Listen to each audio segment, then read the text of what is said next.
All right, welcome back to SK Hobbies AZ, and I am Stitch. And on this episode, we're going to be talking about the Gladiator upgrades that we've got done. This is part 2 of the series, so stay tuned.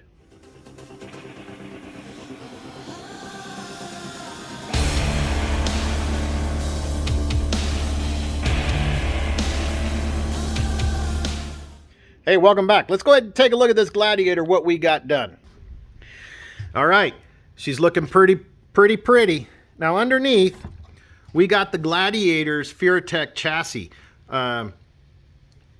This is the Scythe, lower chassis rail kit that you can get from Furatech. It mounts up pretty good.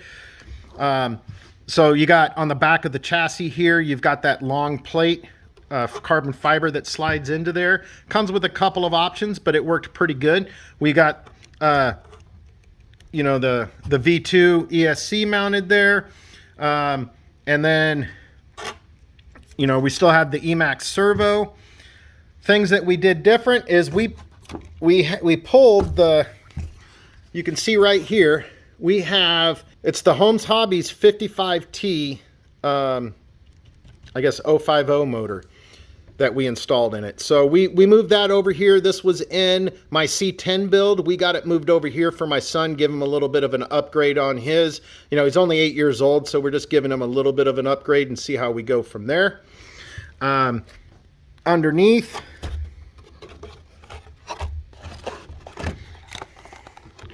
we upgraded the skid plate to the Injora aluminum ones, and we got the red aluminum high clearance links from Injora for those. So stock drive shafts, we did put Injora rear diff housing cover, and then we have on the front here, you can see we've got CCxRC's front brass diff cover there. Now we did put the 5mm extensions in the front hubs or the front wheels, and then we also have, and those are the Treal, see if you can see it right there, the Treal 5mm extensions, the brass extensions, and we've got Injora, you can see right there, the Injora hubs on the front. On the rear, we've just got the Injora 5mm extensions on there to kind of extend out to make the wheelbase the same.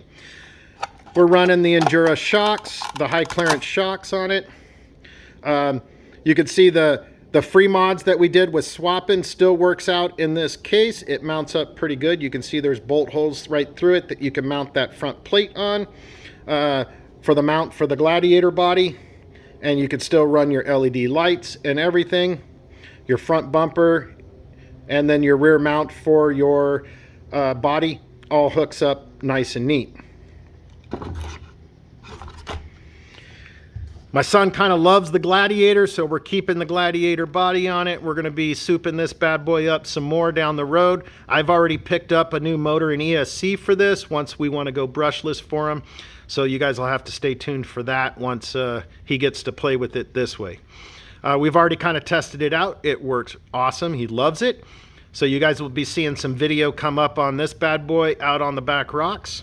Let me go ahead and bring you guys back up. All right, so there you go.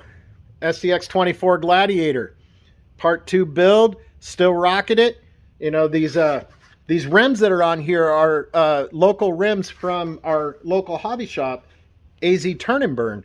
So they've got their own line of SCX24 products coming out for them. So we picked them up. Very simple to put together.